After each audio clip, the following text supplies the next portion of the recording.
Good afternoon, good evening, good morning, really. Doing this particular presentation, it is entitled Developmental Coaching. And the reason is that reading an article, that's an article done in 2005 by a Gerard Lawson. It's called The Hero's Journey as a Developmental Coaching Developmental Metaphor in Counseling. And I have said to individuals, if they wanted to look at what is called constructive developmental coaching, they would need to look at the writers of Robert Kegan and Lisa LaHaye.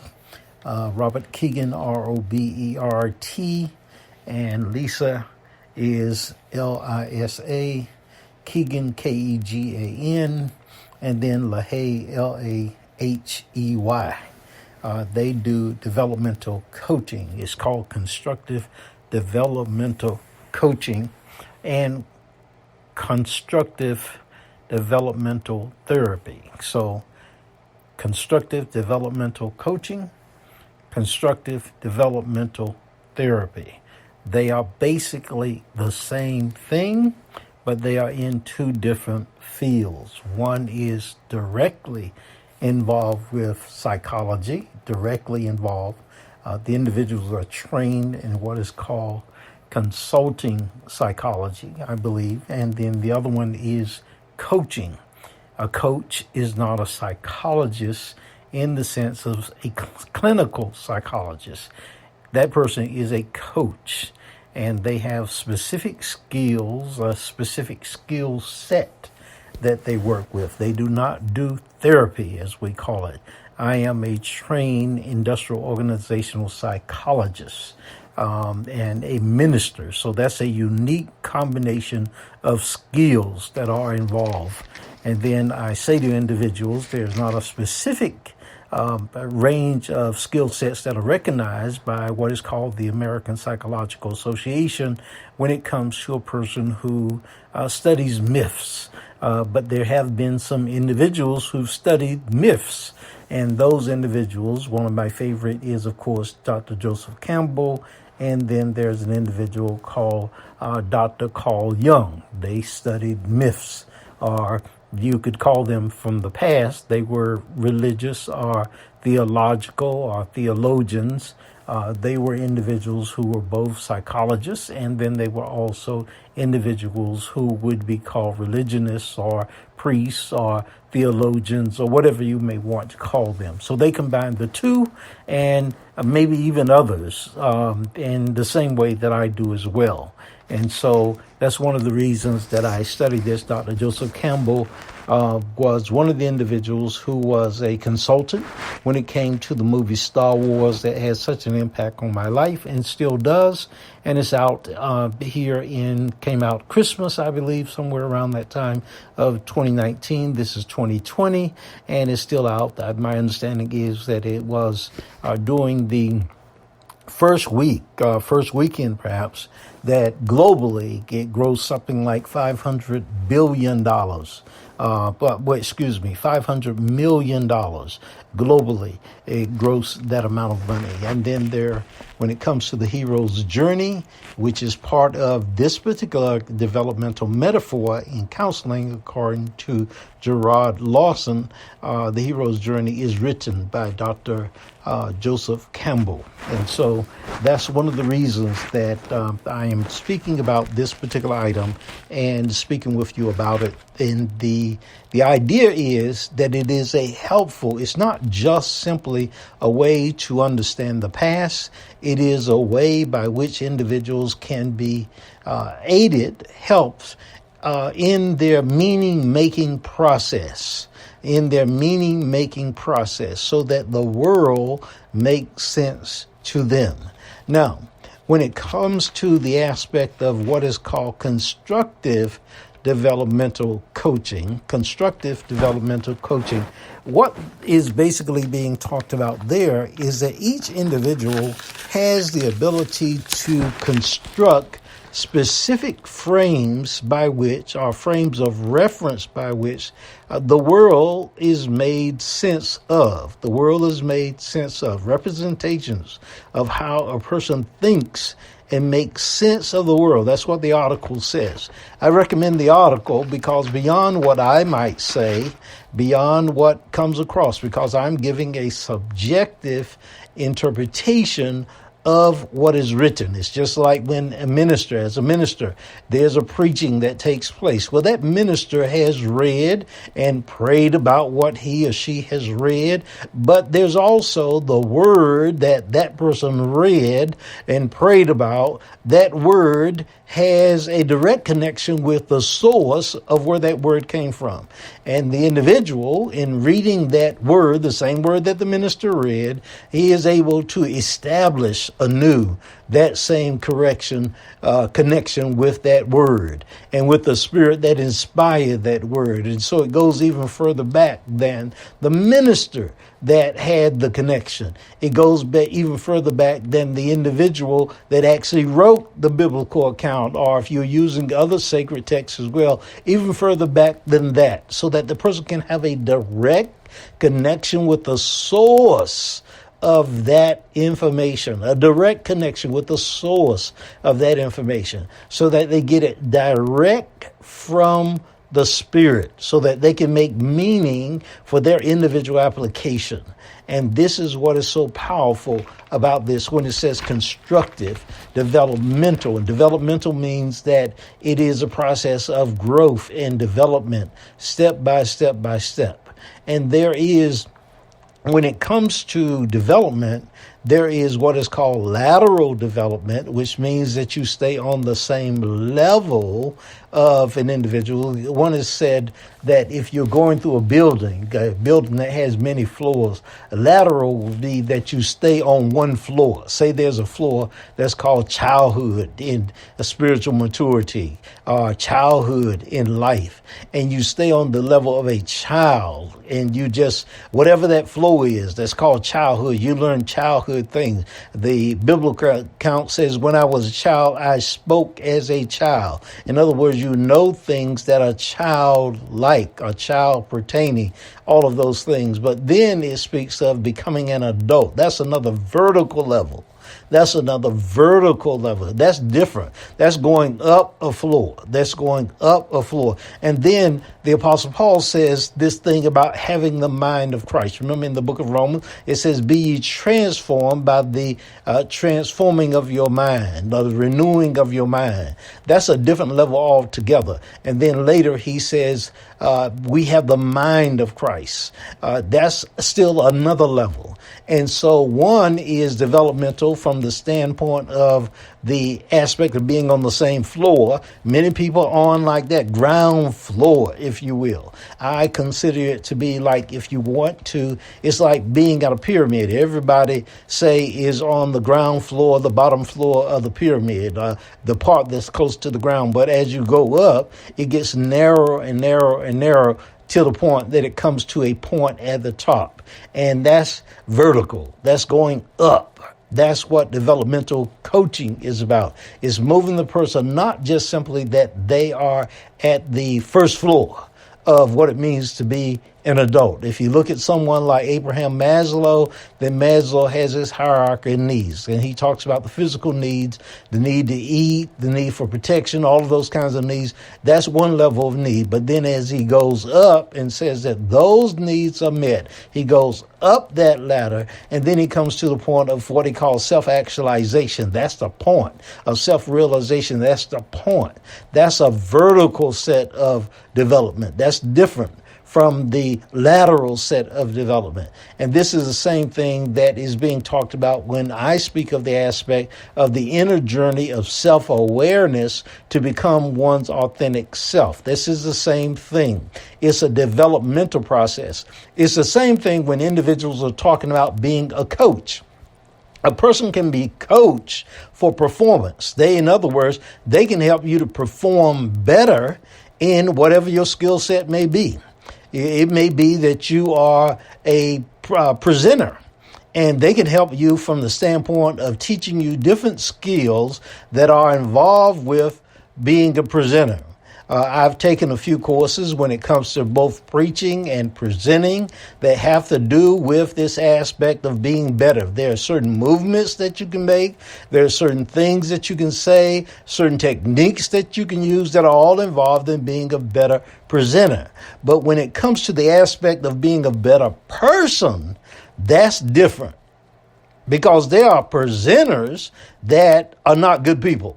That's just the bottom line. And when I say good, I mean in the sense of that their character can be suspect in regard to that. And that whole piece in regard to that piece, that's the developmental part. And I'm not setting myself apart as the judge of anybody's character. I'm looking at myself as an individual and the aspect of growing as an individual in regard to that. That's what developmental, and each person must look at him or herself. That's the whole piece in regard to that. And person may, I may declare, and I have had times where I've declared that I was so much better than I really was at the particular time, because there are parts of me that I was unaware of. I was asleep too. I didn't even know that certain things that I was capable of doing, certain things, or hiding certain things even from myself. I was not self-aware. That's why I call this the inner journey of self-awareness to become one's authentic self, because there are parts of oneself that one is not even acquainted with. And again, going back to Carl Jung and to Joseph Campbell, Campbell's way of talking about this says, the cave that we fear to enter will control us. It will be something that will control us to the point that we will call it faith. We will think that it's God's way, a Spirit's way of saying this is the way your life is supposed to be. And it's not. We are afraid when we're confronted with opportunities to actually make that change. We will step away from it, move away from it. The hero's journey says that a person starts out in the ordinary world, and then something happens. That may be the loss of a loved one, the loss of a job, maybe a divorce, maybe a sickness, maybe all kinds of things that happen. You could lose great amount of money, all kinds of stuff that may happen in life. And you have an opportunity to transform, to be someone totally different, to develop a whole new way of looking at the world, to create new meaning. But rather than doing that, you actually back away and refuse the call to adventure. And there could be all kinds of reasons for that. One, you could be afraid. Two, you could be uncertain. There could be all kinds of reasons for that. But you back away. You refuse the call. And then you think of yourself as a victim. Somebody did this to me, without recognizing that part of the reason you may have been complaining was because the aspect that you wanted something different from what you had. And that was the reason you were complaining to begin with.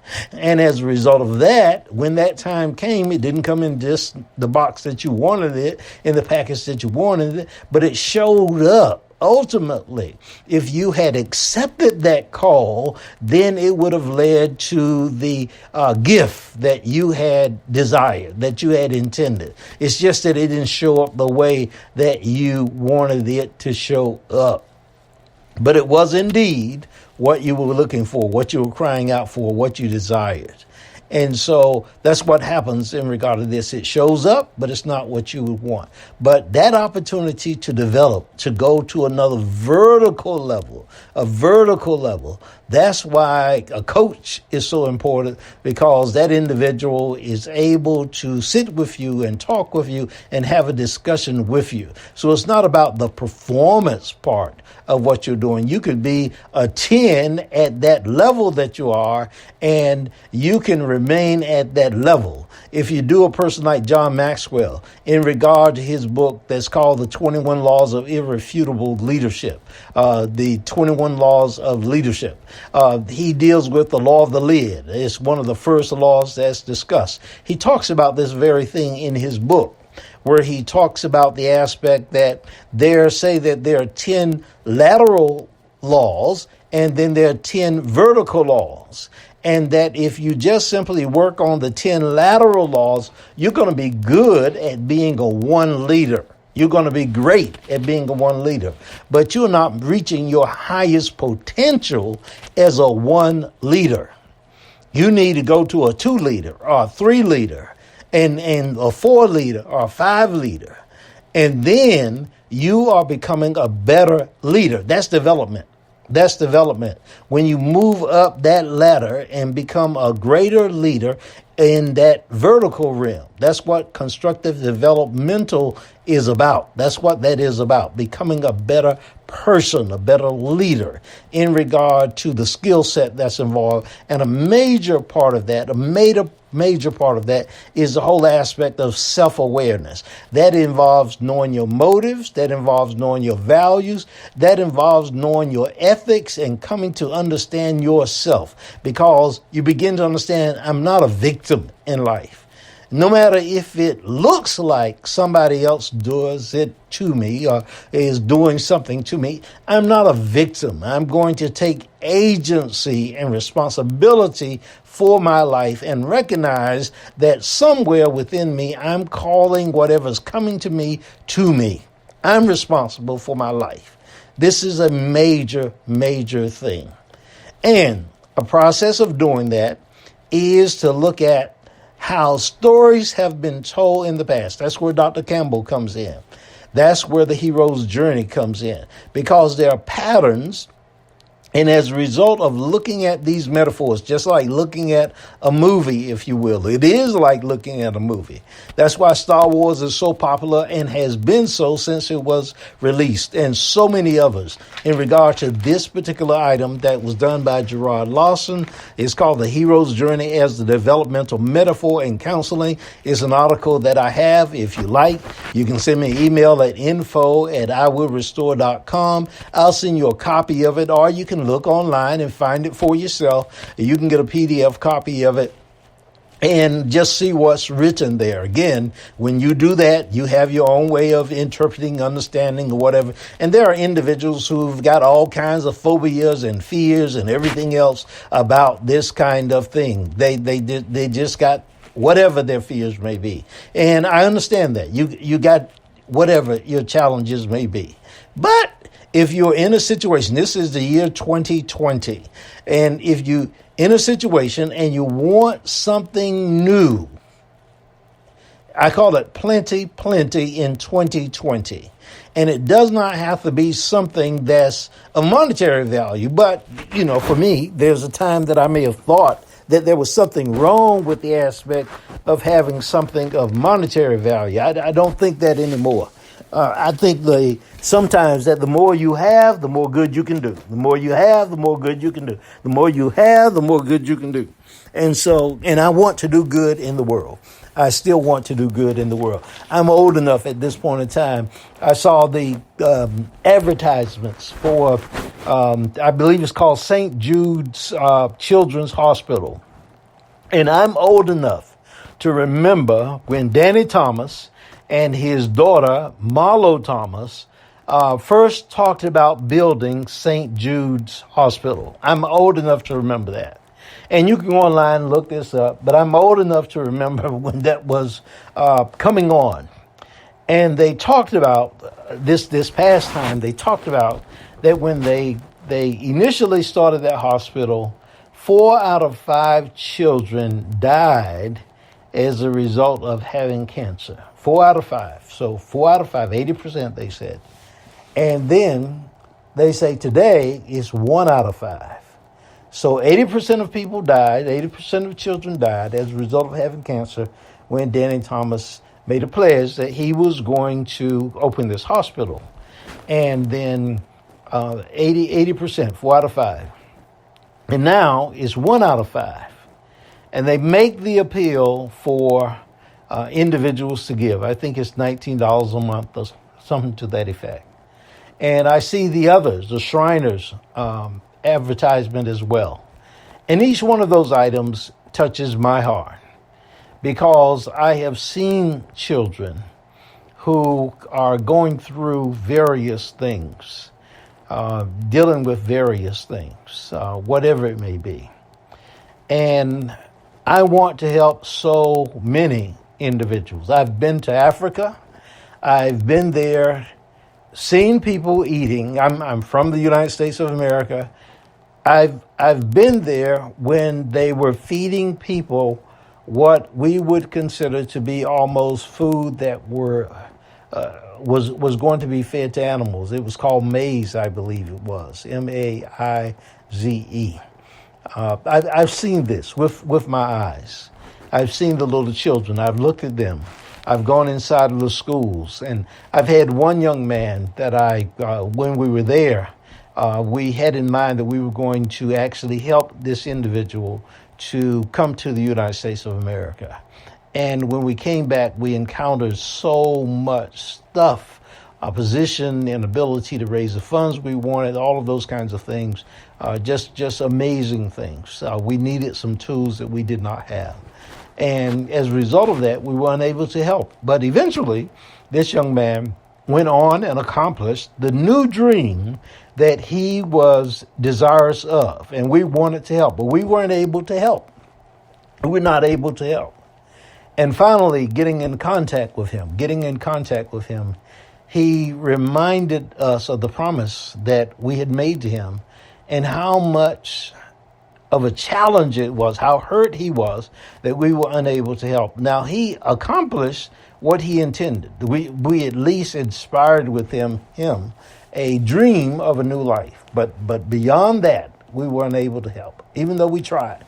We had gone out and tried to make contacts with various people to raise funds and all of those kinds of things, and then it just did not work out for us at that time. And he was hurt as a result of that. And that entire process taught me something in regard to that. The children did need help. And I wanted to. One of the reasons that I'm doing even what I'm doing now is that the children still need help. The numbers could be reduced, and he and others are still trying and seeking to do good all over the world. But the numbers are still there. Whether it's 1 out of 5 or whether it comes to be 90% or whatever the number may be, 1 out of 10, whatever the number may be. Let's help until it's all taken care of. The world is a much better place. There's a way to do that. And in order to do that, we ourselves grow.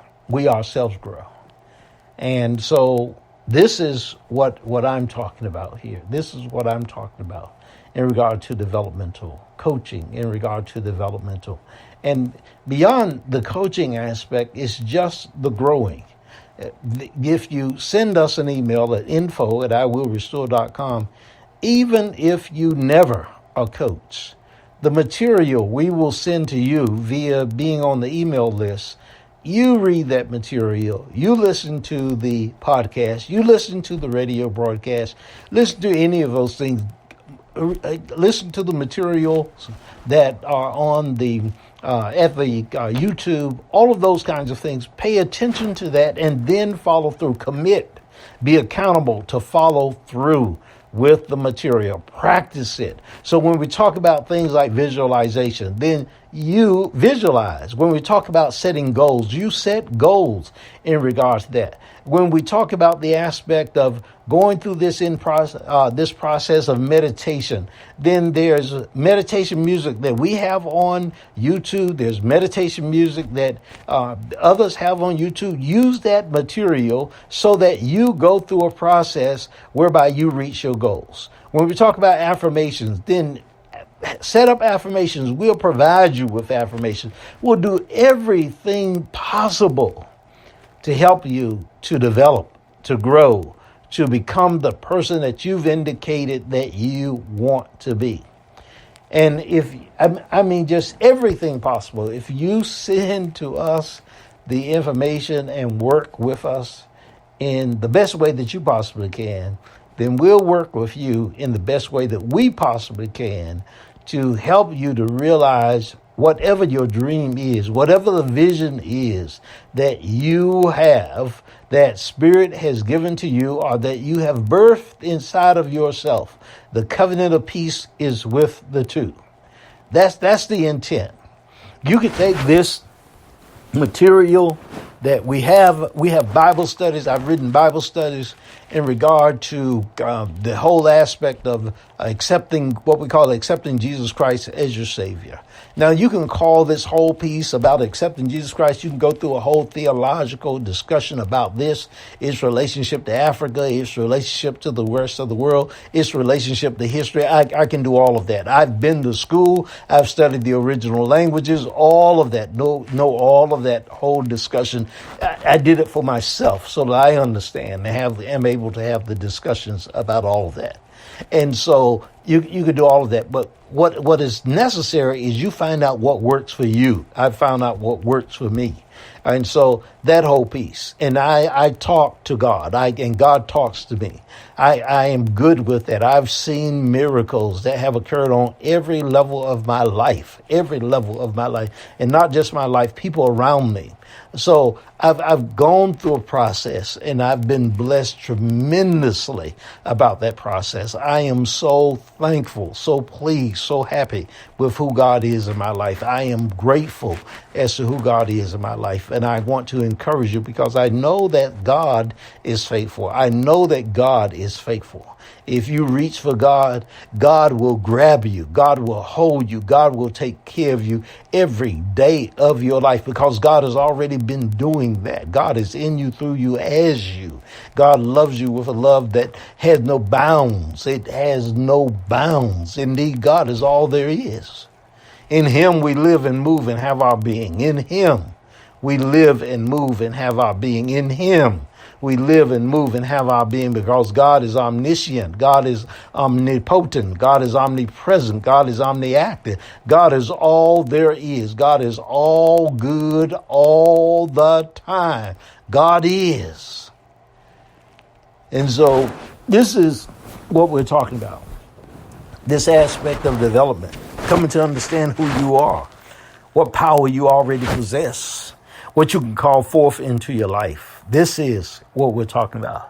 And it can be preached, it can be taught, it can be revealed. All of that is made accessible to you. And we talk about individuals, whether it is a person that I'm familiar with inside the Adventist church, which I was a minister in for 15 years before establishing an independent church, a trans-denominational church, which means that I see good in whatever it may be. I've studied a few religions or traditions. The Bhagavad Gita, I've read through some when it comes to yoga and understanding where that comes from, the whole piece in regard to that.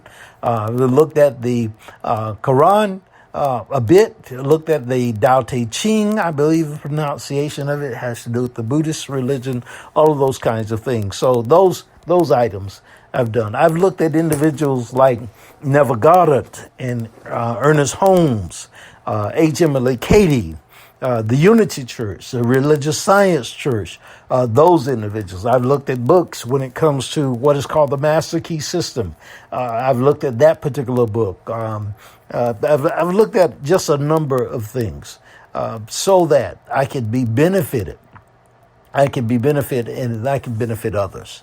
And as I said, I've seen miracles. I've seen people get off their deathbeds. I've seen people that doctors have indicated that they will be dead in 6 months, and they have lived for decades, for scores of years beyond what the doctors have said. Still alive today. I've seen all of this. I've seen this. I've experienced this. And this is what I see as developmental. I know where I started from. And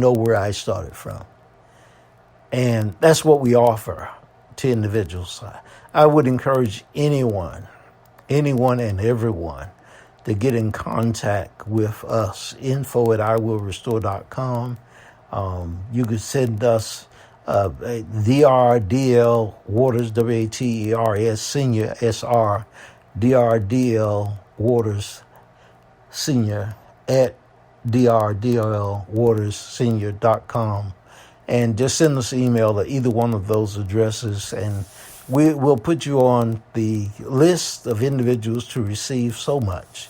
We've got courses We've got coaching sessions. There's just so much. We intend to get a calendar to you that has inspirational quotes this year.